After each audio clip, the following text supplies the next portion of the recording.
Somewhere in southwest Detroit, this picture was taken in the early 1990s. Here's my grandma, and there's my grandpa. They're my grandparents on my dad's side.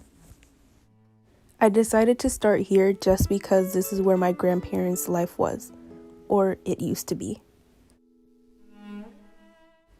My story starts off in Toledo Street, right in southwest Detroit.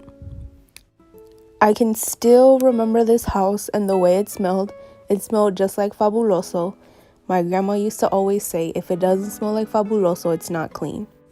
I can also still hear your conversations on the phone when you would call to Mexico, especially when you called my tia Paula. For some reason, you guys spent hours and hours and hours talking. Since I was the oldest granddaughter and the only granddaughter, I was pretty spoiled, and so was my brother, since we were only a year apart. But since I was the oldest, I was the most spoiled. If they didn't see you, they didn't see me. And if they didn't see me, they didn't see you. We were best friends.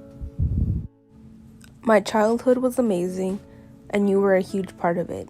Thank you for that. You made sure that I always had the best toys, the best clothes, the best hairdos, the best everything. You just made sure that I was always the best and I always looked my best. Since I was the oldest, I was always able to spend the night during the week and even during the weekend.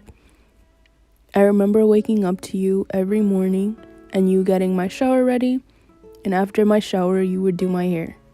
You would always say, "It's not perfect, but it works." But to me, it was always perfect. You taught me everything that I knew. You put me on a very, very high pedestal. Everything that I did was right. I was never wrong. When my parents said no, you always said yes. I remember always going to you for everything because you were my best friend. I remember when we had sleepovers, you would always let me watch TV until very, very late. You didn't care if it kept you up, o si te desvelé. You just cared if I was happy or not. You raised me to be the perfect woman. Everything that I know is thanks to you.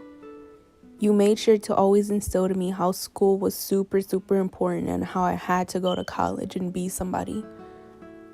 Because of you, I am here. When I was in high school, you told me that you were ready to leave to Mexico and retire.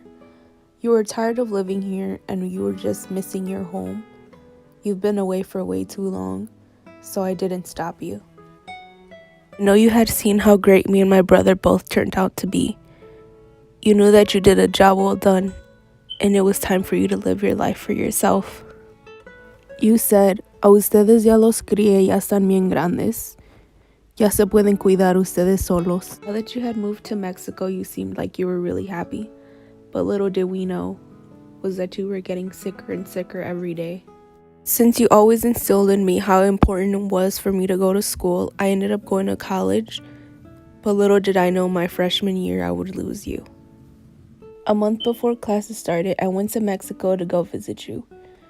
I laid in your bed and you ran your hand through my thick braid. I was 18 years old laying in your bed like old times. It felt really peaceful. For some reason, I knew that this would have been the last time that I seen you. So I thanked you for everything.